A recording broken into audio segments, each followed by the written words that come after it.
Yo, yo, yo, yo, yo. Welcome to the most recent episode of the Uncommon Commentators. It's the trade deadline edition. You already know what time it is. Y'all been experiencing this incredible, legendary, damn near trade deadline thus far, just like we have. And we're here to break it down with y'all as always. But I'm a man, Garrett Brown, with me. Man, yo, it's been a crazy day, Garrett. I Yep. can't wait to get your reaction to it. I think we had like upwards to like 18 trades today or something like that for the deadline Mhm. concluded. But how was your day? And how you been, man? How you feeling? Yeah, it's been a busy day today, man. Busy day covering the trade deadline and all the news around it. But yeah, it's gonna be a fun show tonight because we have a lot to dive into. But yeah, it's been a really good day. I've actually knocked out two articles today, so yeah, it's been productive. So, but it's a lot of fun at the same time. So, can't wait to get into it. hmm Yeah, most definitely. Hey, man, make sure to keep promoting them pieces. Never be afraid to let these boys and gals know where they Yes, can sir. find you. And pumping out these Hawks pieces, y'all. It's been a lot to go on, most definitely. But we were gonna start with the trade deadline as always. Got to, man, because it's just been it's been so much going on. Really, some unexpected moves, truly unexpected. And I think it's rare nowadays with the modern day of the NBA that we really get caught off guard like that. I know we had the Luca in the AD trade last year. But that was the biggest trade in a really long time. And for all of these trades to happen within 48 hours of each other, 72 hours of each other, it truly is remarkable. So we definitely got to address these. But starting with the first one that we were going to talk about, it was James Harden to the Cleveland Cavaliers. He was traded to the Cleveland Cavaliers for Darius Garland, which I mean, yo, even just that alone, talking about trading James for Darius, um, I guess we could go ahead and start with the Cavs side. I think for Cleveland in this acquisition, I definitely think it's like Eastern Conference Finals or bust. It truly is a phenomenal return for Cleveland because you're getting like 36-year-old Harden, but he's still playing at the top of his game. He's averaging like 25 points and 8 assists a game right now. And just his ability to be able to continue to play make at a really high level as he's gotten older and still be able to get a bucket whenever he wants to. I think that he could still contribute to any team that's pursuing a championship. He could definitely still contribute to win now basketball, in my opinion. And even going into how it affects Cleveland as a whole, we know they still have their twin towers with Evan Mobley and Jared Allen, and we know that Jared Allen he had like a monstrous performance the other night, reminding people of why he was an All Star a few seasons ago. But man, like I said, I do think it's Eastern Conference Finals or bust. James is going to come right in and fit with those two big men down low in a great way, especially when Donovan Mitchell's off the floor. That's what I look forward to seeing the most. How James can just orchestrate this entire offense, seeing how good they are, how good they were rather with Darius Garland. And I think with James being a way better playmaker, he led the league in assists at one point. He's a way better playmaker than Darius Garland. I think it's only gonna make Cleveland better. And for Los Angeles, I think this was needed. This is an older team, it's an older roster. Like we know, with Kawhi being their franchise player, he is 34 years old, but he's still playing at a really high level. But for James, he was one of the older guys on the roster. So I think that was one of the biggest things too as to why James requested the trade. Because we did get reports that the front office in LA was caught off guard by him requesting it. Because like they started their season like 6-21, and now they've completely turned it around. Just being where they are in the standings.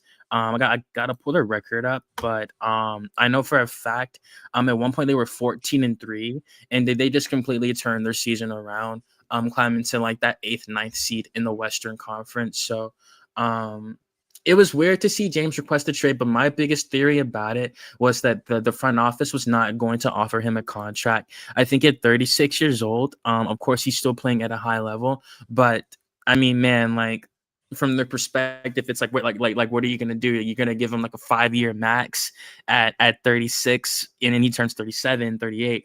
It just wasn't gonna happen. I don't think Los Angeles was comfortable with that. They're the ninth seed, by the way. They're 23-27 right now. But the biggest thing about James leaving, Los Angeles, it was the contract, like I said. And outside of that, I mean, I don't want to say they got worse like that. Well, when this trade happened, they didn't, but they traded Vic and Zubac, so they've definitely gotten worse, in my opinion. But I think Garland is going to help this team. He's still a great point guard. He's had a lot of injuries, obviously, everyone knows that. But when he's healthy, he's still a great contributor. I do think James is the better player. You can say that Cleveland won the trade because they got the better player, and I do think they're in way better position to compete for a championship now. They're finally getting in their groove at 31 and 21. So I think it's a really good acquisition for Cleveland. I mean, I don't want to call James a journeyman, but it's definitely surprising to see all the teams he's played for at this point. I never thought I'd see him play, be a Cavalier, I'll be honest. But how did you feel about the Cleveland and Los Angeles trade? And starting with Cleveland, how do you feel about James in Cleveland and all of that?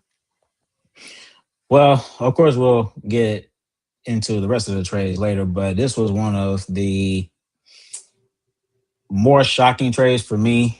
I didn't expect Cleveland to make a move like this. But at the same time, I know that they're trying to compete as always. They're contending for a title. I believe they are the fifth seed or fourth seed in the East. Or I had to check, but yeah, fourth seed. Mhm. So yeah, so of course they're trying to compete for a championship, but um, it makes sense for both sides. Obviously, the Clippers they're training towards a rebuild. To your point, not only did they make this trade with Cleveland, but they also traded Zubac to Indiana, and they're uh, receiving young guys like Benedict Mathurin and Darius Garland and future assets. So of course they're going into a full rebuild. So now for Cleveland, I think this is a good move. It still puts them in a contending contention. And also, they were able to move off with DeAndre Hunter to get in to bring in Keon Ellis and Dennis Schroeder. So you're bringing in more quality pieces to your bench, and like I mentioned with James Harden, you add him to the pieces with, of course, Donovan Mitchell and Evan Mobley and Jared Allen. So you're still in that contention title, but like I said, you're also adding in bench pieces to the team. But Mhm. no, like I said, it makes sense for both sides. I think for the Clippers, I think they finally came to the realization that this wasn't going to work. Um, I initially thought that the Clippers were going to win a championship when they had Kawhi and Paul George together. That didn't work, and then obviously they made a swing with James Harden, and they still weren't able to get over the hump.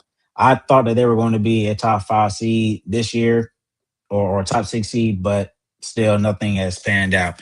But I'm not gonna lie, this is not turning too good for the Clippers to start off, only because they do owe their pick to the Oklahoma City Thunder. So with you trading James Harden and Zubac, now you're trending towards really giving OKC a high draft lottery pick this year.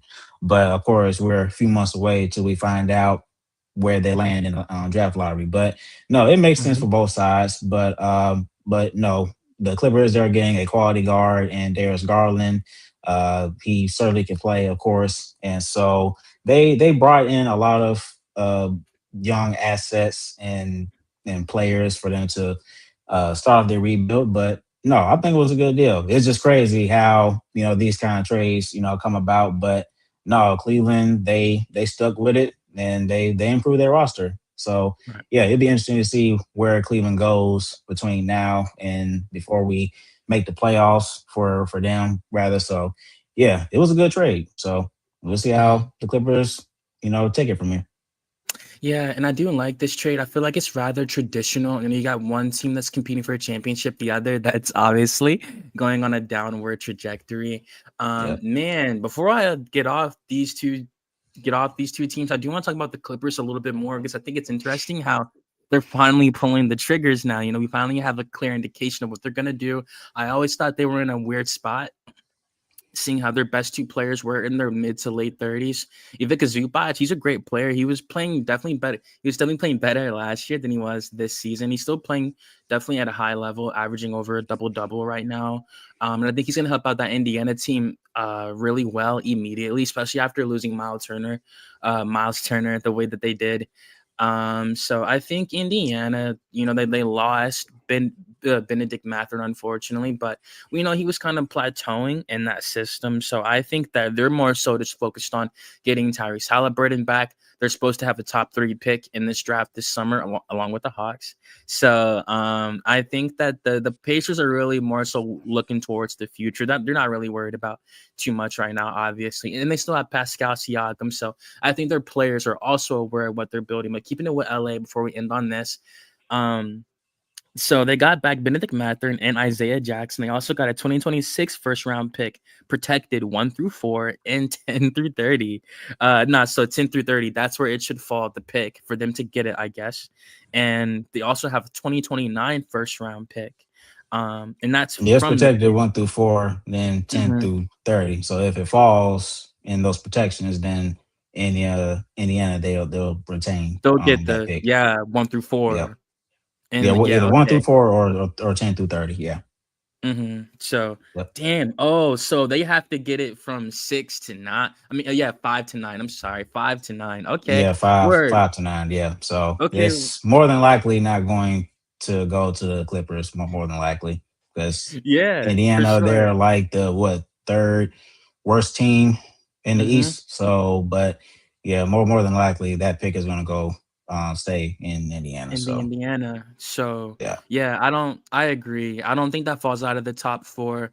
So I Yeah, was gonna say because but I think it's. I'm sorry, but I think it's no, where no, you're fine. if it doesn't convey, then the Clippers they will receive the Pacers 2031 first round pick if it doesn't Mm-hmm. convey. I believe so. Right. Yeah. Right. So And see, like that's the point I was getting to because it's rather interesting. It's really an interesting conversation with the Clippers. Because yeah. like I said, they finally have a clear indication of where they're going. So I guess my question to you was like, because man, that losing that pick in this draft like that honestly is extremely unfortunate, especially given the freshmen that are in here. Like you can get a top 10 pick and walk away with the star. So Man. they have to get a crazy luck if it falls between 5 to 9. Like I said, I agree with you. It's going to be 1 through 4. So my point I'm getting to, when it comes to draft night for the Clippers, you have Kawhi sitting there on the roster. I think this is his last year. If not, he maybe has one more year left on his Yeah, at contract. least after this season, yeah, he'll be on it. Yeah, this will be his last year after this One season. more on a 1 year deal. One Yeah. more year. Yep. So One no more player year. option, no nothing. So if you're the Clippers GM, and like I said, Kawhi's one of the best players in the league right now. Still, he still has a lot of value. If you're at the draft, do you try to like put a package together with Kawhi as the spearhead to try to get one of those top 3 picks? Do you think if you're the Clippers, do It you won't pick up the happen, bro. phone? It won't happen, bro. You don't think Nobody's so? not nobody's not going to trade if and you talking about in just in the lottery. Mm-hmm. Ain't nobody Yeah, trading yeah, for Kawhi. nobody. There, You don't there. think Well, yeah, there you go. But nobody's not trading a lottery pick for Kawhi. Not top aging 10, not superstar? even top 14. Nobody's not going to do that in this draft. No, maybe in the 2024 draft because it was one of the weaker drafts that we've seen in a long time. And you had a But if younger we're talking Kawhi. about but if we're talking about last draft or this past draft or this draft, no, that's not nobody's not going to do that.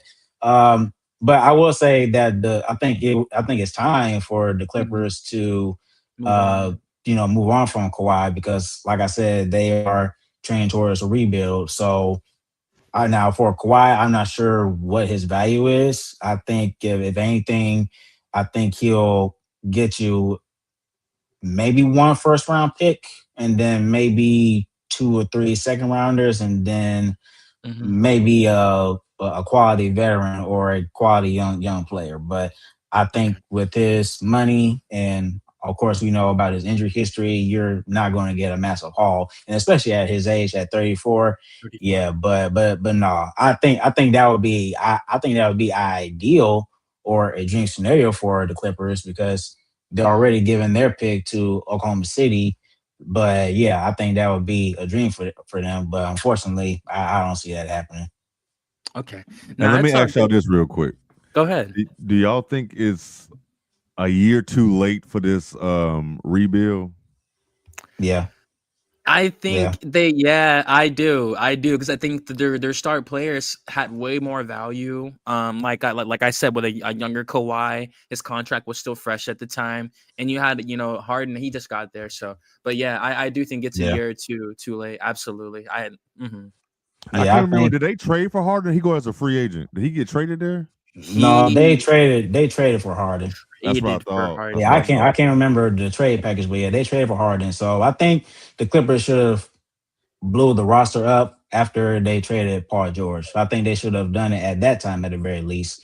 Hmm. They could have done it sooner, but you know you got rid of Paul George. So I think Kawhi should have been out the door with him. So yeah, they were made this a little too late, but I mean, hey, Hmm. that's it is what it is. It Most is what it definitely. is. All right. Yeah, Dead ass. And see, and that's why I said it's exciting that they finally have the direction that they're going. We'll see if that pick falls 5 to 9. But like I said, I agree with Garrett. I don't think it's going to. Moving on, going to the Anthony Davis to Washington. Now, this trade was absolutely remarkable. Because just man. really the implications of this trade.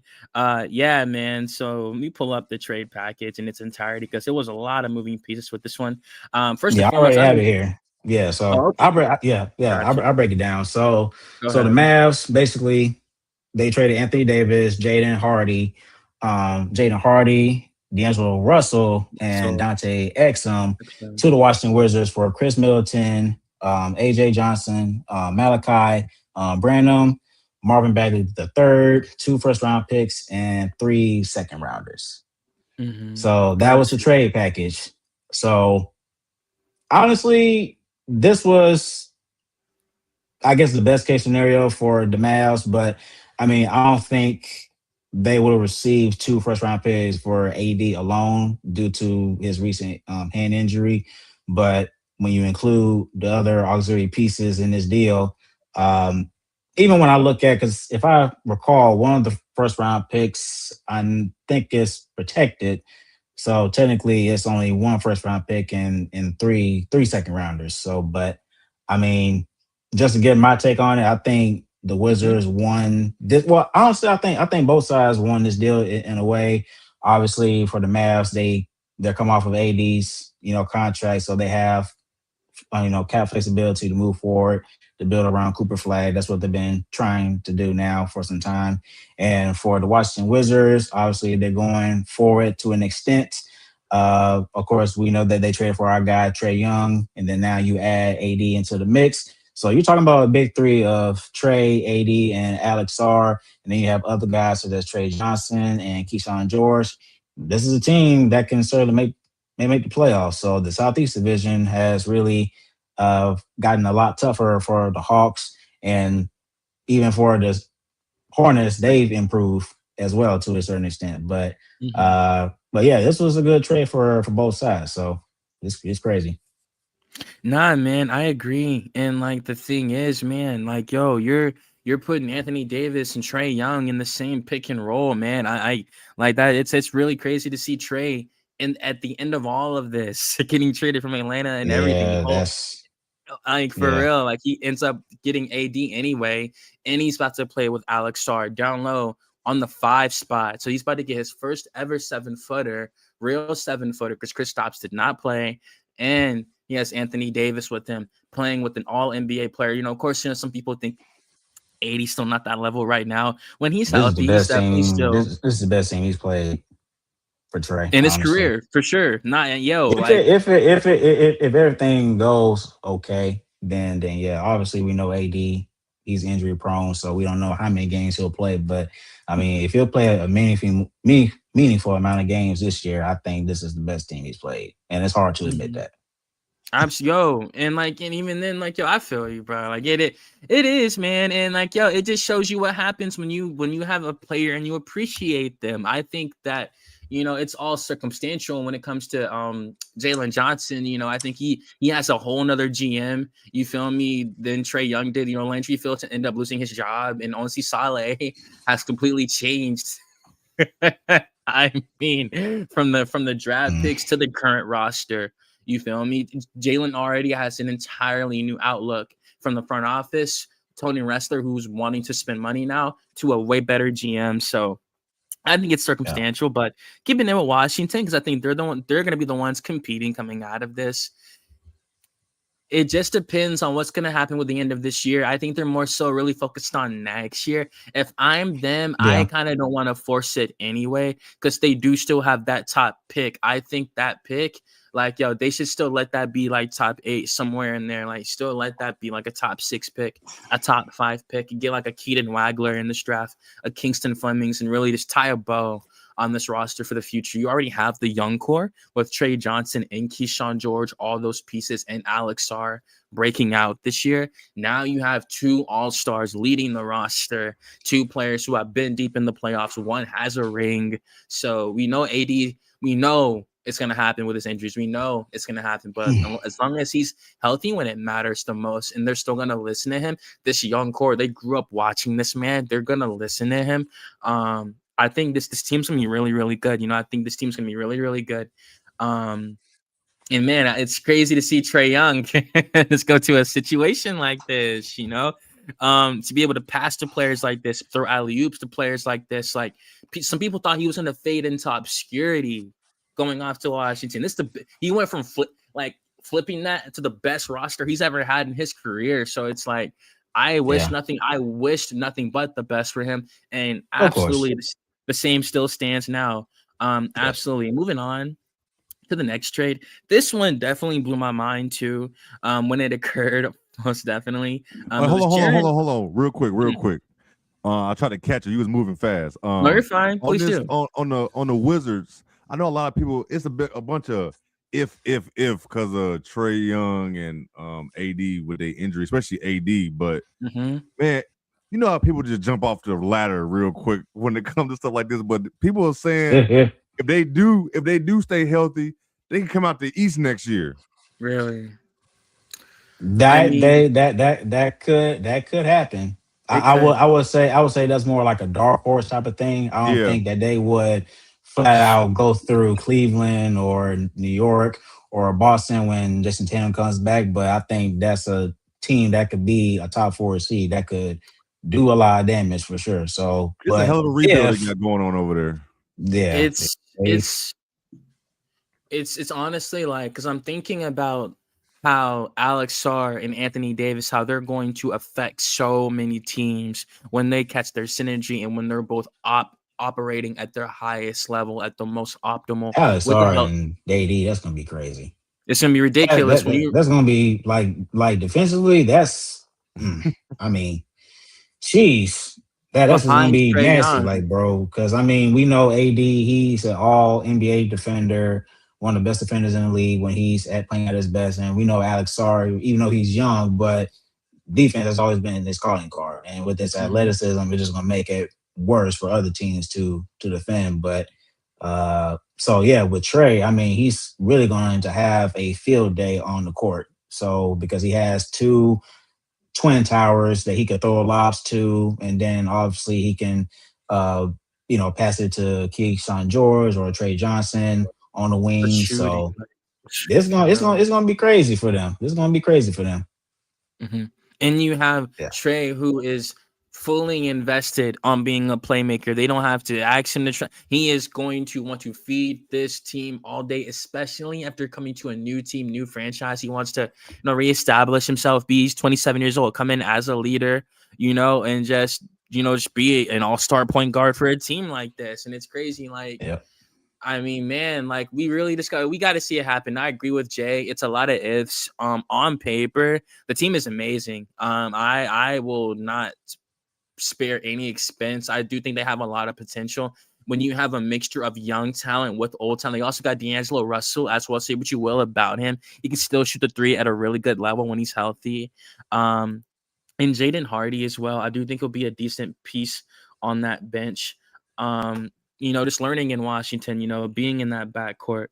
He was averaging 7 points a game for the Mavericks. So like even with the little minutes he was getting, so he was shooting 37% from three. So I think Washington, they might be the biggest winners of the trade deadline, to be quite honest. At least one of them. I agree. Yeah, I do. Not to be quite honest, but yeah, like, but even keeping it with the trade deadline, of course, moving on. We got Jaren Jackson Jr. He was traded to the Utah Jazz. And from the Memphis Grizzlies. Now, it was pretty interesting from this move because they decided to keep John Morant even after trading him. So, I mean, we'll see what happens with this team, but I do think it's a really, really interesting team on paper, even when it comes down to the trade package. We know that the Grizzlies traded Jaren Jackson Jr., John Concar, Jock Landale, and Vince Williams Jr., and the Jazz traded Walter Clayton Jr., who they gave up on rather quickly, who just won a national championship in Florida, Final Four most outstanding player. They gave up on him rather quickly. You feel me? Mm-hmm. And they traded Kyle Anderson, Taylor Hendricks, and some draft capital. So how did you feel about Jaren Jackson Jr. leaving the Memphis Grizzlies first and foremost? And yeah, we can start there before we get to the job part, because that's a whole conversation in itself. Well, it wasn't surprising for this move for the Grizzlies. Obviously, again, they're one of those teams that are going into a rebuild. They're going into a different direction.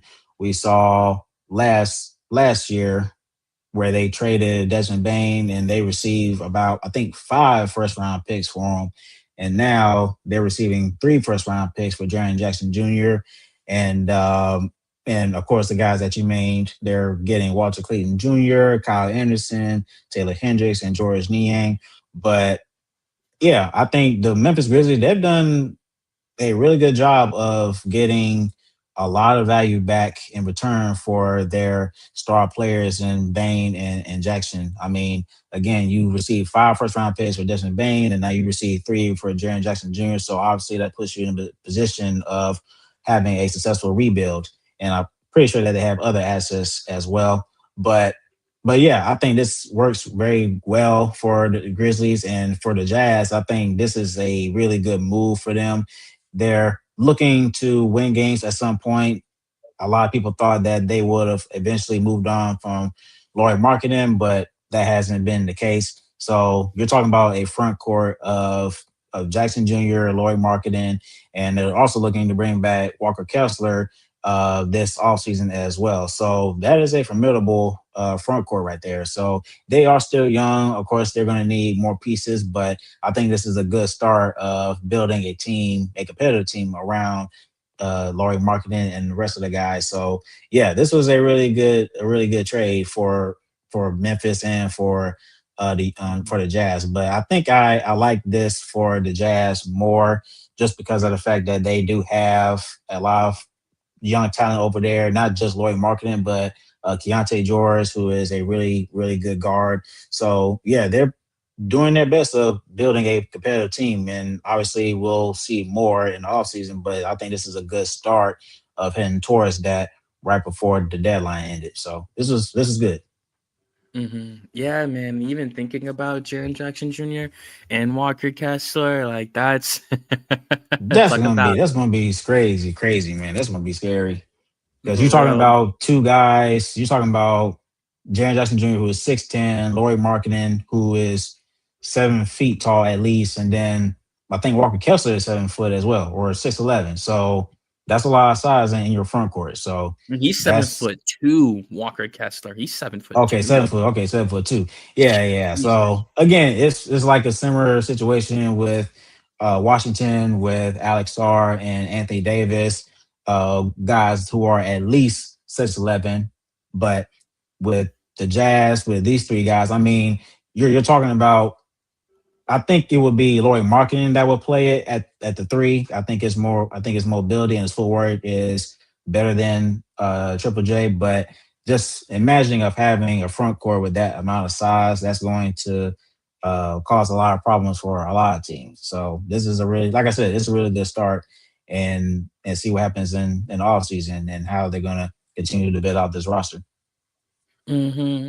And I guess my last question for you, even on the Utah Jazz front, how do you and it's perfectly fine if you haven't been watching him, really just him as a player overall. Do you think the way this team is constructed with, Walker Kessler, they got veteran talent now with a defensive player of the year when Jaren Jackson Jr. Do you think Ace Bailey, the rookie they drafted this year, do you think he can be the focal point of this team, or do you think that's going to be like Keontae George or maybe a rookie they could draft this summer, because they are slated to also have a top 3 pick this year? So how do you feel about that? Like their core? Yeah, I think for the Jazz, I think really the focal point will still be Laurie, because I think he is the heart and soul of the team, and he's the guy that they want to build around. So it's just more so of, do they have the appropriate supporting cast around Laurie to not only maximize his skills, but also to maximize the team as a whole. So I will say that, and this was the point I was alluding to earlier, that they're very well on their way of doing that. To your point, you have Keontae George, who is developing and growing as a player. Ace Bailey, he's a rookie, so he's still learning the game, but he has tremendous talent.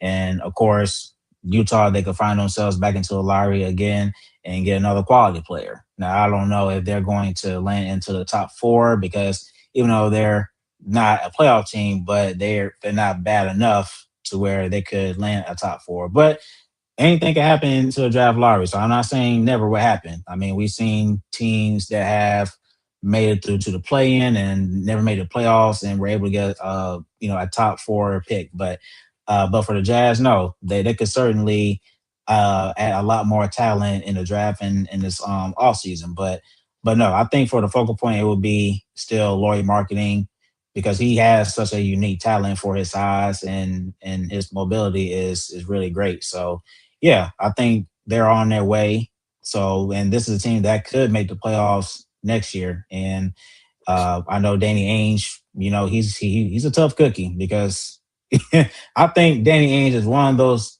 executives that we have seen for this past decade or so that has been been a great GM of just building a roster out. I mean, when we saw him, build out the roster for the Boston Celtics, for example. And if I'm correct, I think he was still there when they drafted Jaylen Brown and Jason Tatum, and how that set them up for their future. So, yeah, he's done a tremendous job for them. So I know that he's going to put in the work and build out a roster that's going to help them win now, at some point in the near future.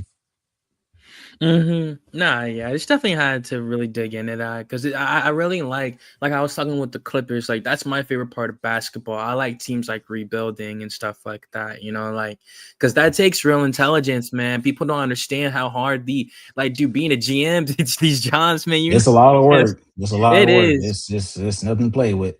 Truthfully, and like it's just because everyone that's a fan of the game, anyone that watches the game, is a journalist, whatever, like they have a certain level of basketball acumen. So for you to be given $1 million position with a franchise, like for having basketball knowledge and all that, you have to know so much. And not only that, to be able to construct team and build team and convince another GM to agree to a trade, that's real chess over basketball, and it's just really, it's a really crazy job. I'll be quite honest. But that's probably one of the best cores I'm looking forward to in the future. I do agree with you with the Laurie Marketing part. I think I do think he should be the focal point, the building block. He's had many 40-point games, high 30-point games on crazy efficiency. So I think he's just really needed the supporting cast.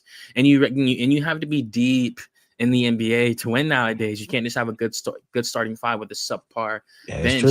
It takes so long to build a good bench nowadays. So but I do like this trade for both teams. And also to end on the Grizzlies, they kept John Morant. They still have this roster. They have Zach Edey. They have Cedric Coward. So they have good pieces on this team. They still got G.G. Jackson. So I guess they just didn't want to leave themselves starless. Even if they're rebuilding like that, they just didn't want to be purely starless. They just did not want that, So they thought, and also, yeah, I think Jaren Jackson Jr. had way more value than John Morant did on the trade block. So and you saw how when you saw the package they got for Jaren Jackson Jr. So I'm wishing John Morant again nothing but the best. You know, he stayed in Memphis. You know, just like how Giannis stayed in Milwaukee. That was two of the biggest For now. headlines. For Right. now. For Of now. course, definitely, yeah. Could be a summer move, but we'll Yep. see what happens with Ja. I don't know. I don't think Memphis moves him personally. Like I said, I still think a part of it is they don't want to be starless. So, and yeah, moving forward with the trade deadline again, one of the best ones we've had in a long time. I think the last one we were about to react to, yep, it was Jonathan Kaminga, our guy, our boy, Yeah. to the Atlanta Hawks for Kristaps I am Porzingis. definitely ready to hear what y'all got to say about this. we also got Buddy Hield Gotta in say this the trade best for package as last. well. Yeah. Most definitely. Shout out to Buddy Hield. Most def. Even with his inconsistencies, he's still a good shooter when it comes down to it. So, you can go first on this one, Gary. You can go ahead, bro. Most definitely. Okay, first things first. Okay, I can't remember. See, this took place at 11:28 p.m. Last night. So Yep. when I had got the notification, I saw. I'm just like, okay, because the notification, I just saw, okay, there's a trade with Golden State. I'm just like, I'm zooming in. I'm just like, okay, I see a red jersey and it says Atlanta on it. I'm just like, huh. Okay, let me click on it. And I said, whoa, Jonathan Kaminga coming here. I was happy as hell because Jonathan Kaminga has always been a player that I've been high on for quite some time, ever since he got drafted. He's a guy that I wanted for the Hawks to draft, but obviously that's the same draft that we got Jalen Johnson, so obviously I'm not mad about it. But I think Jonathan Kaminga still has a lot of upside, and I think he does have all-star potential. I think he was just placed in a situation where he wasn't able to grow and develop. Even Steve Kerr said that himself after the trade was done, that they weren't able to develop him in a proper way because they were still in the process or still in the phase of winning. So they weren't trying to, draft and develop young guys to a certain extent. But at the end of the day, it does work for both sides because for Jonathan Kaminga, financially, he's on an expiring deal. So you could look at this as a test run for the Hawks to see how everything goes with Kaminga and the team. If they don't like the fit, then there's nothing you could lose at this point. So you could just let him walk. I think it's a team option that he has, so you could decline his team option and let him be a free agent. But if things do turn out well, then that opens the door for an extension. And of course, for Buddy Hield, I don't expect him to be here long term.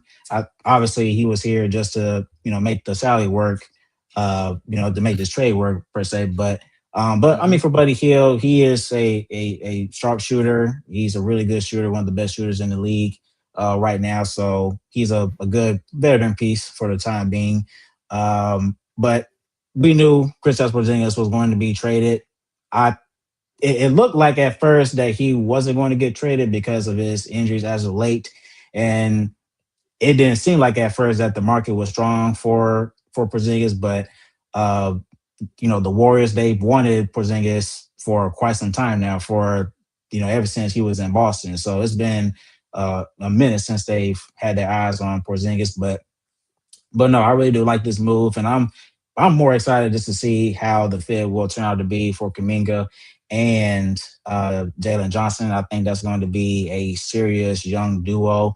And the Hawks, they are building a very formidable team, not just now, but in the future. And that's really been the whole story for this trade season. They've been collecting young players and assets. They picked up 3 second-round picks out of all the transactions they made. They picked up 2 second-round picks in the V. Krejci trade, and they also traded Luke Kennard to the Los Angeles Lakers for Gabe Vincent and an additional second-round pick. So, 2032. yeah. Yeah, so they've been collecting assets, and like I said, they're adding a young piece in Jonathan Kuminga. So yeah, I was very excited for this one. So I was glad that that Ansi and his team made this move. And it wasn't really shocking at the end of the day because honestly, he's worked for Golden State. He's part of their, he's part of the Warriors culture, and he's one of the reasons why they won their championship back in 2023, if I'm not mistaken. So yeah, he's been doing such an amazing job with his team as a GM. So, but yeah, I really do like this move. I hope that we bring him back. I hope everything works out. But if not, then there's no hard feelings. So you just have to see if it works or not. But yeah, I really do love this deal. And also for the Warriors, they're getting a quality big man who can spread the floor and block shots. And you add this piece with Draymond Green and Steph Curry. Now, obviously, this doesn't really move the needle for the Warriors into a championship contending team, but at the same time, you're getting cap relief from this trade because KP is on an expiring deal.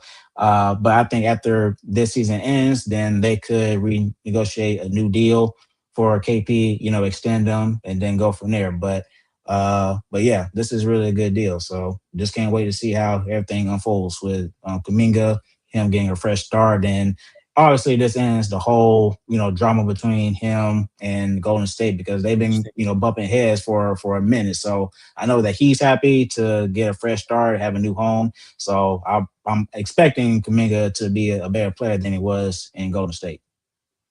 I agree with you, man. I could just really add my 2 cents. Yeah, so I guess from what I'll really begin with my perspective of the trade, first and foremost, my opinion, I was really satisfied with it. The Hawks relieved a lot of dead weight in $30 million, $30 million that was just sitting on the bench for whatever reason. I saw an interesting stat that it said Kristaps averaged more points than the games he played for the Hawks this year, which was 17. Yeah. Unfortunately, he played great in every game that he did perform in for the Hawks. It's not even to be over exaggerated. He literally played great in damn near every single game that he was a Hawk. So it was truly unfortunate to see that he just could not remain healthy on the floor. And I get it. It was completely due to an illness that he is still dealing with right now. We saw how he was in Boston's championship core and then kicked him off the team along with others, but they kicked him off the team, which was, that was a massive part of it. He was not there for that second playoff run when they tried to defend their title, really because of due to his illness. So I think with Kristaps Porzingis right now, this is really damn near like a last chance for him in Golden State. He does not have another contract year on his current contract. And best believe it, he still wants to keep a job at 30 years old. He still very much wants to play basketball, still has a lot to give. And he's still a very good player, like I said. So I think he's going to try to get himself a deal. He's still very much a good player. Teams are going to pick up the phone. They're going to call him.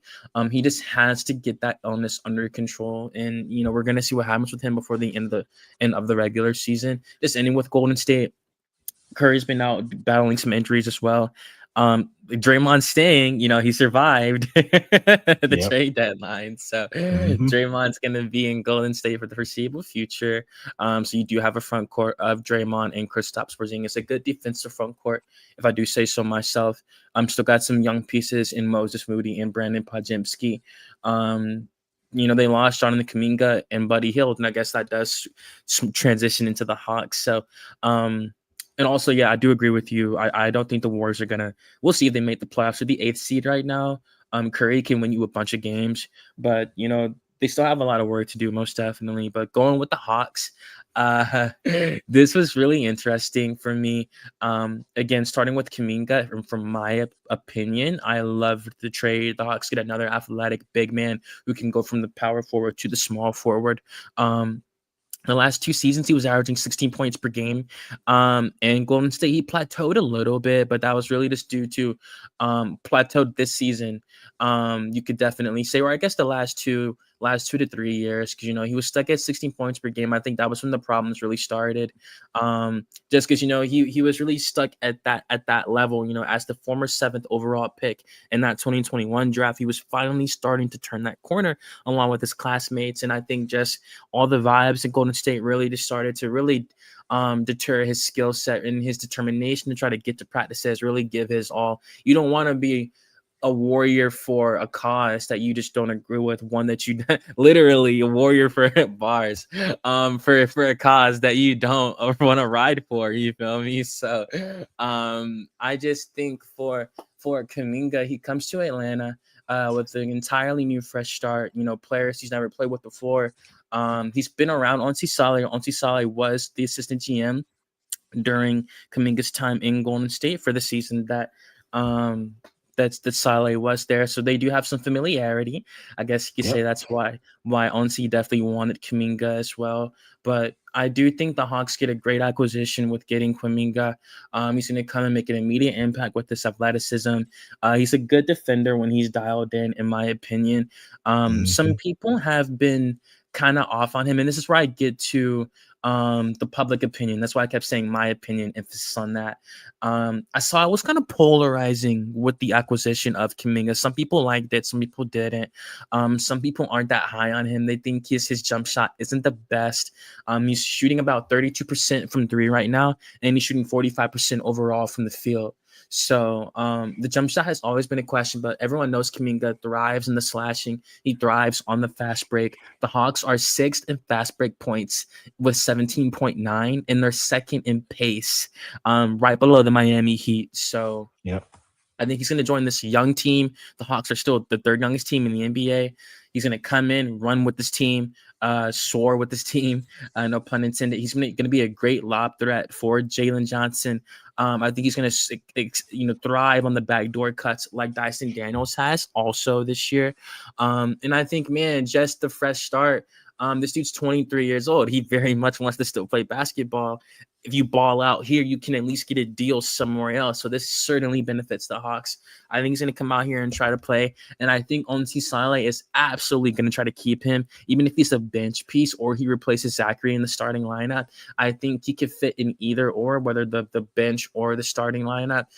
His athleticism and his defensive potential. He has a 7-foot wingspan. So he automatically fits in with that trend of length and size with the Do you Atlanta think Hawks. trade signals that they may move on from Zach?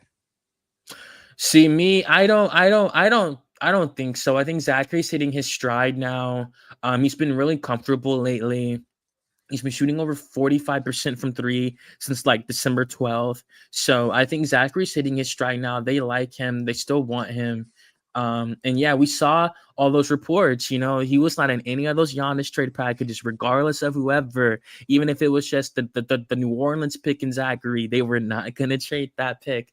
They weren't going to trade Sachet. And I do think around that time, he was, that was when he had that 25-point game against New Orleans. He hit 7 3-pointers, shooting 7 and 9. So to answer your question, I do think that they're going to keep Sachet. I still think they're high on him. I just think that, to your point, I think that Onsi Saleh is just collecting young players like gems, as many as possible. He wants as many Infinity Stones as possible to unite the Avengers. You feel me? He's trying to do whatever possible to have the best possible team for this Yep. roster. You feel me? So I think that's what he's doing, and like how you said it, Onsi Saleh is only given 1 year. He has dramatically changed the trajectory of this team. The Hawks It's roll the been dice. less than a year. Literally It's been facts. less than a year. Like for Yep. real, like to roll the dice, for Trae Young to been here that whole time, all that fluctuating, Trae Young, trade, this and that last 2 years, he pulls the trigger. Jalen Johnson, he just had his 10th triple-double literally tonight, makes the All-Star game. And now the Hawks still have an All-Star leading the franchise, and he got us that pick, which might be number 1 this year in the stacked draft class. And we're getting real role players. When's the last time you see the Hawks this active at the trade deadline? I can't tell you when. I was in high school. They weren't this active. Like most of those players we drafted, we signed Kyle Korver and all that. But Paul Millsap was the last. I do want to say this to all the people Uh, that said the Jock Landale move was uh, terrible. He currently has 23 points and 11 rebounds. But continue. And in his debut game, he's had no, like, I mean, like he was getting shots up at the practice facility, but there's been no practice with the team yet. So doing this up pure like rhythm, catch and shoot, no teammate synergy, no teammate chemistry. This team is filling in the gaps, man, and they've completely changed their identity from having their all-star go from a guard to being a forward, which we know most teams want to build around, especially in this modern day of the NBA. And even though they lost a point guard, their point forward is still getting assists. Yep. So Yep. I think that the Hawks, man, they rolled the dice, and man, it paid off in a massive way. The gamble paid off in a massive way. Like I said, Trae Young, he benefited from this as well. I think everyone's about to eat from this. It's new eras all across the board.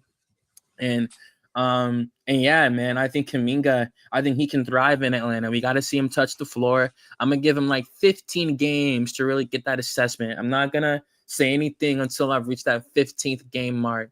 You feel me? Really let him get comfortable, especially now that it's about to be post All-Star break, where stuff's really gonna get real. Especially where the Hawks are in the standings. So we beat this thing dead, most definitely. It was a great trade. The Warriors, I think they're just trying to figure something out. They're trying to figure something out. They still got star talent. Jimmy's out for the year. So, I mean, they just got to figure out a way to pivot. And with the Hawks, they know because to me, I'm not, as a fan, putting my fan hat on, I'm not afraid to say like the Hawks, like we're kind of like rebuilding right now. I'm not afraid like to say that, like we're just retooling the roster, repiecing everything in a way where the icing on the cake, like it has to be that draft pick this summer. We're not done until we get that draft pick this summer. We're still going to make moves, even after that, blah, blah, blah. Of course, free agencies after that. But that draft pick this summer, as long as that shit is top 3, that's the literal, like, that's the rainbow on the present right there. That's the icing on the cake, baby. Who y'all want for that draft pick? Me personally, Dude, anybody would be good with me. Anybody would be good with me, literally. But if I had to choose, I want Darren Peterson. Okay, that's my guy. That's who y'all want, Darren Peterson. I know Antoine wants Cam Boozer. I know he's high on him, which I am too. But yeah, I know Antoine wants Cam Boozer #1. That's his guy. Hey, if y'all fuck around and get that #1 pick, y'all want them to get Darren Peterson? Me personally, like even because like Garrett said, they're both playing amazing. Like Duke's literally having their best year in the last like 20 years, and that's not an exaggeration. They're 20-1. It's the best team. They're better than Cooper Flagg's team last year. I mean, Boozer just had like 30 the last like 2. I mean, he had 19 and 12, but yeah, 2 30 balls 2 games before that. So he continues to play amazing. To answer your question, Jay, like if we get the #1, if I could any name on the board, I'll probably go for Darren. I think that's it. It fits in this system like a glove. We have point guards on this team. We just traded for Gabe Vincent as well.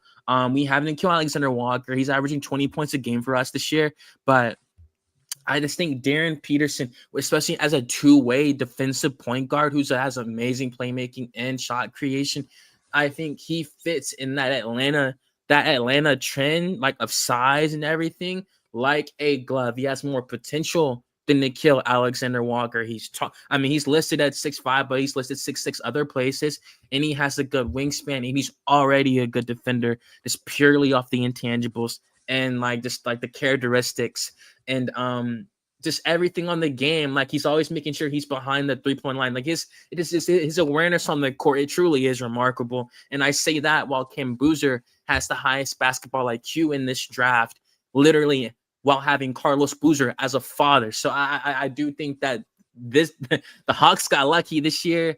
I say this, even if they get the 4th pick, Caleb Wilson out of the University of North Carolina, the Atlanta native, has been playing absolutely phenomenal. Let me ask you this. Hold on. Let me ask you this. Y'all don't fuck with AJ? DeBon's. Oh yeah. Absolutely, I think he'll go. For sure. He'll go #2, I believe. Regardless of whoever has. 2. I agree. I think regardless of whoever, Utah, Atlanta 1, whatever, blah, blah, blah. I think AJ falls in that 2 spot.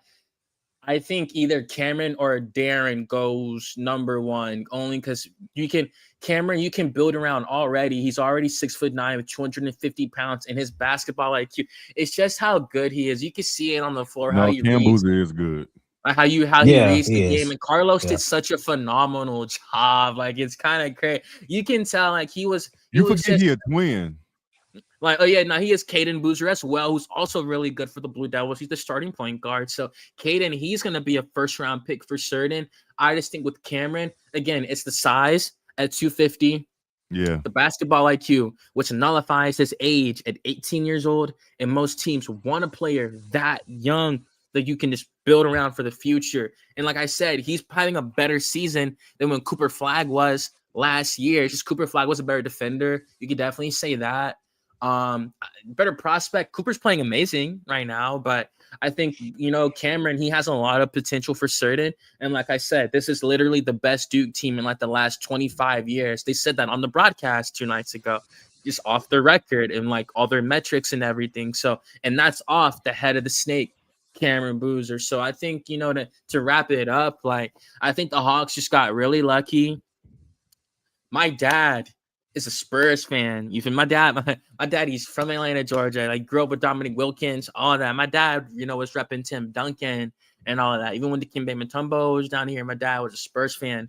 And of course, he has one Wembanyama now, so my dad's still pretty lucky. But even with my dad being from here, he didn't rep the Hawks. You feel me? I rep the Hawks, man. and and that was through like the ups and the downs. You feel me? And like and to see like because we had to restart, we restarted mid-season trading Trey, so for Jalen to get even better after losing Young, and then he's an all-star now, so we have that checked off the list with the all-star. Then we have this high draft pick, and we have this young core, and we like it's just like to have that trajectory after like, man, it's just crazy, So I can't, I really just want to fast forward to the draft lottery because I just want to know if we get the 4th or the 5th. I just want to rip the Band-Aid off. Like, even if that happens, I'll take Kingston Flemings. I'll take Caleb Wilson, like I said, but I ending it on that last thing for the transcript. I do think that the Hawks, that pick is going to be top 4. Top 4. I'm going to be realistic. It's going to be top 4. Top 3 is hard in this fucking draft. Just with the Pacers and the Nets, and the Jazz, all these teams. And like even like, I mean, the Clippers are not, they're solidified. The Thunder are going to probably get around like 9 or 10 or something like that. So like, yeah, I think the Hawks, we're going to be in that top 4. You feel me? And for us to be that high after people who were crapping on Zachary, we got, number 1 pick for us to like be back up in the lottery again. 2 years. Like, come on, bro. So, yeah, man, it's definitely had to wrap it up with that for sure. It's got 2 more quick topics to end the evening, most definitely. So we're going to talk about the biggest winners and the biggest loser of the trade deadline. We go ahead and give the team that we thought was the biggest beneficiary, and the team that we thought lost the most, unfortunately. So I guess I can go first. In my opinion, the biggest winner of this whole trade deadline, it's a lot of them, man. I could say Atlanta. You feel me? I could say that and not be unbiased or whatever. But after going through all of them, I think about what team has been positioned to win a championship post deadline, which is literally the entire point of the trade deadline. I think it's the Cleveland Cavaliers. You lost Darius Garland, a player who wasn't hitting the court like that in the slightest, and you literally rebounded with a player who's averaging 25 points a game and 8 assists, who can be a pass first point guard at any moment. He's a future Hall of Famer. He's had 45 points in the playoffs before, like how he did in Philadelphia. We've seen him be great in the playoffs when he has the talent, and this is probably Harden's best chance to win a championship. Finally, of course, he made, Western Conference Finals, Houston, all that. But, not having any pressure on him, not being the main guy, he can lob it to Allen, lob it to Mobley, pass it to Donovan. Like, man, like this is for sure James' best chance to win a championship. So, I think the Cleveland Cavaliers definitely won the trade deadline in terms of being able to come out of this and win a championship. I think it's the Cavaliers, in my opinion. Yeah, I think for me it's a multitude of teams. I think Dallas is a winner, even though that they at the same time should be a loser because they never should have traded Luca. And Right. it's just like it's just the value that they received for Luca and what they got for AD. So when you put it all together, it's just a disaster. But I will say that with them going to a rebuild, their building around Cooper Flag, I think how they're going about it is the right way. So at least you receive uh, expiring contracts, you receive some draft assets to build around Cooper Flag. That's always a good move. So I would say Dallas is a winner. Uh, Washington is a winner also because they've really changed the trajectory of their team just by making two moves, honestly, which is the Trey Young move and the Yep. Anthony Davis move. So this is a team that could be a top six seed at the very least next year. So Mhm. uh so yeah, and of course them adding a Larry Perry to their team, that's just gonna make them even better. So they are a winner for this team. And also I would say I won't give a obvious winner, but I will say another team that has won in the trade deadline is OKC. Not I'm not saying that because they traded for Jared McCain, who was a sneaky good move by the way. That was a really Yeah, good pickup. But I I agree. think OKC is a winner because to the point I've alluded to is that now with the Clippers going to a rebuild, now that increases their chances of landing a lottery pick in this draft. It could be top 10 at the very least. So I know that they're very happy about that. So I think OKC is a winner of the trade deadline. And really, honestly, for for the losers, I think the only team that I would consider a loser really is the Milwaukee Bucks, honestly, because of the Milwaukee. fact that and really, I'm not saying that because of the move that they made as far as trading Cole Anthony and all that, but the fact of the matter is that they still chose not to pull the plug. And the word on the street is that they're still trying to salvage their relationship with Giannis. Uh, Chris Haynes, he reported earlier that Giannis didn't necessarily request a trade, but it seems like Milwaukee, they're still trying to find other ways to make him happy. But the reality of it is that they can't. Uh, I've said it before on this platform multiple times that they've exhausted majority of their assets. They made moves to surround Giannis with talented guys such as Drew Holiday. You had Chris Middleton once upon a time, Brook Lopez. You won a championship with those guys, and you had other quality bench pieces with the likes of Wesley Matthews and PJ Tucker. So you use up all your assets to acquire those players to win a championship, which is great. But after that matter, you went for another swing at Damian Lillard, and it seemed like that team was going to cause some damage, but it didn't work out. And you ended up getting rid of Damian Lillard, a player that Giannis didn't want to see go. And you made that move to go get Miles Turner. No disrespect to Miles Turner, but he doesn't move the needle for a championship contending status for this team. Now you're hearing that, oh, they may be interested in Ja Morant. Now, if they get Ja Morant, sure, it's a solid move, but it doesn't move the needle. Not necessarily. I don't think a John Morant and a Giannis duo will put Milwaukee in a championship contending status. Now, I will say that, and it just depends on how Giannis feels. But I don't think this changes much. Milwaukee, they could still get a high draft pick in this draft coming up because again, they will receive the less favorable pick between Milwaukee and New Orleans. Obviously, the most favorable will come to Atlanta. So it could still be where they can get a top four, or top five, or top 10 pick in this draft.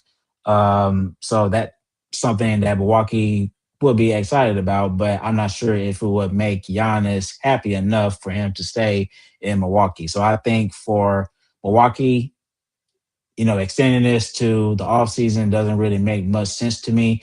Now, I'm not saying that they should have rushed and just took the best deal. I think that there were real deals out there because you've heard the likes of Minnesota, Golden State, Miami that were willing to put a real package together for Giannis. I think they should have just pulled the plug and started the rebuild as soon as possible. So sure, they could extend it to the off season if they have to, and and of course they will since Giannis is still there in Milwaukee. But no, I think that they have to trade him, and I just don't see a pathway for Milwaukee becoming a championship contending team once again when they don't have the assets or the players to even do it.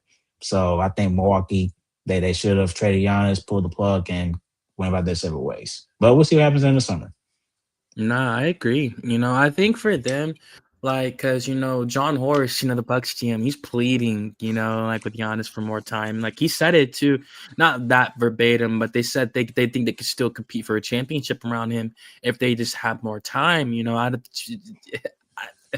I mean, brother is man, not the brother's not getting any younger, bro. He's 31 it's years old. He may have a good 3 or 4 years left. I don't I see it. agree. I don't see it. And for me, it's like, man, it's like I love how you framed it when you said rip the band-aid off, because it's just like man, like you've already won a championship. It's over. It's over. Like you Yeah, don't have yeah, like they're like they I get it. You just don't want to let him leave. Like yo, out of the history of the Bucks, like Kareem Abdul-Jabbar won a championship with Oscar Robertson in 1971, and he of left the course. Bucks 4 years later, and like he never left Los Angeles after that. He moved to Sunnyside, and it was over after that. He Of retired at course. like so But it's just like at the end of the day, it just is what matters the most. And even Mike Malone said this on NBA Today for their trade deadline special. He said it perfectly. What's more important for Giannis or the team or the future of the team? it's a So franchise, yeah, man. If you're John Horst, of course you want to keep Giannis. He's a former MVP and a former Defensive Player of the Year. We all get it with his Bro. accolades. He's an NBA champion, but at the same time your job is to do what's best for the franchise. You know what I mean? So I applaud him for his efforts of trying to make it work, but I will say that some of his moves were very questionable that didn't make sense to me. And the Damian Lillard trade happens to be one of them. And The Adrian honestly, Griffin move was that was one of the most failed trades I've seen ever because of not just the uh, capital, draft capital, and other things that you had to throw in there to make the deal work. But at the same time, you basically let him go for nothing. And even Giannis said to himself that that was a move that he wasn't pleased about. So just imagine that if you held on to Damian Lillard a little bit longer and had more faith in this pairing between him and Giannis, then Giannis may have would have been more open to stay.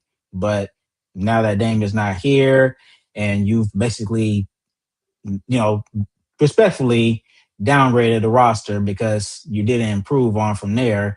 Now it's putting you in a place where you can't really move forward without this issue being resolved. So I think John Horst is being a little hard headed, but hey. And I get it, because it's gonna hurt the whole team. It's gonna hurt their pockets, the locker room, everything. But it's time for a new era, and it's crazy because we get their pick if it gets up that high. That pick goes to Atlanta, so we're eclipsing their bright future, literally right in front of them. So like I said, they won a championship. I've always said in every sport, it don't matter what sport, if your team has won a championship in the last 5 years, you should be happy. The Bucks, this is their last year. They can count that, unfortunately. But a championship is a championship. You maximize with this core. You never have to wonder what happened. He did it. He beat the game. You feel me? And this is what happens when you fire a 35-13 Adrian Griffin in the middle of the season. And it really just derails the whole culture of your franchise. And why did they do that? More than likely because they wanted to please Giannis. They wanted to please a player. And that's probably because Adrian Griffin was on his ass. He was probably holding him accountable, really saying more than the previous coach, like the Mike Budenholzer was, Coach Bud. So I mean, yeah, it just goes to show you. You feel me? Just, and he won them a championship. I'm pretty sure Mike Budenholzer. So like, it's just a part of it. It's a part of the game. LeBron left Cleveland. KD left Oklahoma City. So it's a part of it. You feel me? I was talking to my friends about that. Literally because this happened before we get to our last topic of the evening. And I'm gonna get my biggest loser too. But I was saying that it's crazy that we're just not in the era of that stuff happening no more. Players don't like stay on the same. Like Tim Duncan stayed on the Spurs his entire career. Dirk Nowitzki stayed in Dallas his entire career. He never left Dallas from being a rookie to his final year. Like you just don't. Even LeBron didn't stay in Cleveland the whole time. There was probably people that thought LeBron would Well, that was never. his choice. Well, that was his choice to leave, but For sure, not like getting tripped, but just still, just regardless of the circumstance. Like, I think it's rare to see a player, a generational talent, come and they stick. I'm betting on Cooper Flag. Hopefully he can stay in Dallas. yeah. For the foreseeable future. But yeah, it's just I just wanted to say that because you just don't see that anymore. Like I'm thinking of all the teams, maybe Luka now in LA, but from a player who's getting drafted and staying there, I don't think Jalen Johnson's ever leaving Atlanta. I'll say that for sure. But yeah, with my biggest loser, the trade deadline, I was really thinking about it. Biggest loser, like for me, I kind of felt like because they're going into a rebuild, but I think it might be the Memphis Grizzlies. I think it might be the Grizzlies. Like they got back some decent pieces with Walter Clayton Jr., like in Taylor Hendricks and George Niang, and they got draft capital as well. But like I said, they didn't really hit the full detonate button. By keeping John Morant on the team. Like they still have Cedric Howard, they have Zach Edey, they can develop those pieces. That's what they're gonna do. Those are their cornerstones now. But I just thought they should have done more if they still wanted to win. But I think it's clear now that and they traded a big piece of their roster, a massive piece of their roster in Jaren Jackson Jr., another player I thought was going to be in Memphis at least, till his 30s for sure. But yeah, like I think for me, it's the Grizzlies are the biggest losers. Biggest winners are the Cavaliers for Antoine Willis Jr. I think they're gonna. Because man, for me, it's Eastern Conference Finals or bust for them now. Man, I think they could beat New York or Cleveland, New York or Boston, in those playoffs. I think that's going to be extremely interesting. But I think Cleveland could beat any of those teams in a Game 7. I mean, that's a lot of talent that has to go cold and not have to execute for them not to make it far into the playoffs. And like I said, all four of those players are proven. Maybe not Jared Allen in the playoffs, but I think Mobley's been pretty good. I definitely think Harden's played great in the playoffs. And Donovan Mitchell, he's had times here and there where he's played pretty solid. He still has to prove himself too. He did get bounced by the Indiana Pacers last year, and that was after having winning 15 games in a row and all of that. So, but I think getting this move done does help them with that moment, help them in the fourth quarter when they need a bucket, all that kind of stuff. But going into our last topic of the evening, most definitely, it was the NBA All-Star Game jerseys. They are finally here. They have finally been announced. And man, I know for the most part, people are always like to crap on the jerseys, but I actually like this trio. I like this ensemble. We know it's split up into 3 different teams for the rosters this year. And I do think I do like all these jerseys. So Jay, if you could bring up those jerseys, please. I did want to take a peek at them. Now, Garrett, like I said, obviously these jerseys have been all the All-Star jerseys really have been subjected to a lot of criticism over the last few years, along with the formatting. But I'll go ahead and give my opinion. My favorite one out of these three, I do like the one in the middle. I do like the World jersey. It kind of reminds me of like an old school 2000s kind of jersey, maybe a team that might have existed back then, something like that. I just like the font and like the colorway a lot. It doesn't look like kind of too much like a team that's in the league right now. I do like stars and stripes, the stars and the stripes jerseys, but I definitely think that I think, seeing Jokic in that, seeing Wemby in that, I think it's going to be way better with those European superstars. Yeah, I think these are pretty clean, I should say. If I had to give my favorite, I would go with the red USA jerseys. Red is one of my favorite colors, but uh, yeah, I think the red one is the one that stands out to me the most. But no, I think all of them are really nice, to be honest with you. So I wouldn't say that these are one of my favorites. I should say, as our boy Wiley, shout out to our guy Wiley used to say, we used to be a decent country at one point, but no, I think these are really good jerseys. So I think they done a really good job. Like you mentioned, I love the colorway. Um, I don't know, the navy blue kind of reminds me of the New Orleans Pelicans jerseys a little bit, but no, I think these are really nice though. So I just don't think they are one of the uh top favorites of all time or anything like that. But no, these are pretty clean. I like these. So yeah. Mhm. Yeah, and I think we just got to see the players perform in them. I think once they hit the floor, once they're throwing lobs to each other and alley oops and stuff like that, we'll really see these jerseys really come alive. It's in the state of the art Intuit Dome. I'm really excited to see that this year.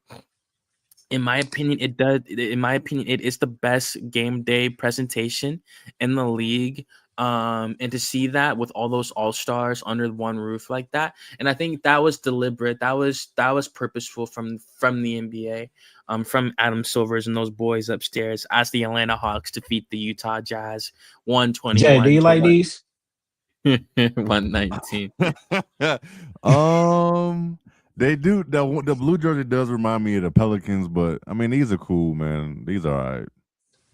Yeah. It Mhm. just, I mean, the red kind of do remind me of like the '96 Olympic jerseys. Mm. Yeah. If y'all go Yeah. back, I don't know if y'all remember those. Go back and look at that. That's what they remind me of. But they cool, They Yeah. all right. They all I Would right. you did wear? notice. I did notice. I'm sorry, Antoine. I did notice We're the fine. American flag stripe on the red and the blue ones. Mhm. So Yeah, Yeah, the yeah, yeah, it's the stars and USA. stripes. I just caught yeah, that. yeah. Yeah, that was a slick idea. I like that too. Mhm. Yeah, like, and then because I was gonna ask you, Jalen, do you think like you'd wear any of these jerseys like No, out and about no, like I that? wouldn't. No, I wouldn't wear none of those. No, sir. No, If you got it for free, like you wouldn't like throw it on going to the grocery store, like If no. it was for free, then I mean, if I give her free, I'll have it, but I you don't know wouldn't like when I'll wear it actually out put with a it fit on. and Yeah, yeah. No, I'm straight. for I'm sure. straight. USA across your chest. I get it. Nah, man. I think we just gotta see these players hit the floor. Um, I mean, man, I like, yo, they're trying. They're trying. It's cool to know that they're trying, man. Some people complain about the Pro Bowl. I've never watched the NFL Pro Bowl, man. They never promote that ever. Like, it's never like, at least with the NBA All-Star weekend, like it's the weekend, we have the slam dunk contest, we're still trying to get superstars back into that, that like the old days and stuff like that. But the three-point contest, I still enjoy that. I still like um skills challenge. I like seeing the players take, not take it serious at first and start to take it serious, near the end. So I always enjoy that.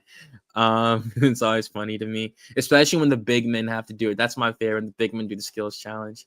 Yeah. And yeah, man, like, yo, we'll see what happens. It's always fun. Our boy, I think Jalen's on the Stars team. He'll be in those red jerseys. So, man, yo, I look forward to it, man. Most definitely. And Jalen Johnson, I think tonight he just had he had another monster game. I just saw the stat line. It was like 20 points, 15 assists, 15 rebounds. Yeah, Yeah, man, 22 points, 16 rebounds, and 15 assists. So 16 this. I mean, yeah. golly, almost 20, 20, 20. Like, for real. Yep. But yeah, man, like that's it for me tonight on the Uncommon Commentators, most definitely. It's a great show. Can't wait to see what happens with these teams, these new rosters, when they really get into the fray. 'Cause now it's about to be the All-Star game, All-Star break, what have you. We're gonna with the rest of y'all, we will cover the All-Star break on this podcast, really break down what's about to happen, how y'all know how Wiley feels about it. I can't wait to hear as we get closer to the actual game. Most definitely gonna feel them for sure though, like we always do. And yeah, like that's it for me, man. Always nice talking to you boys. Love doing this. Most definitely. Yeah, thank you guys for tuning in. Of course, always be sure to like, share, subscribe, and comment to our channel. We really do appreciate you guys. And as always, it's always fun to do this with my man Jay and Antoine, and of It course our was boy fun Wiley, tonight. who isn't here.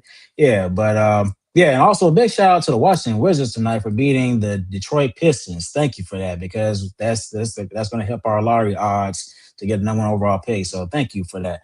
But yeah, of course, it's always a pleasure doing this, and of course, we'll be back at it next week. So it's good stuff. Mm-hmm. Yeah, like, comment, and subscribe. God bless y'all. Stay warm and enjoy some basketball.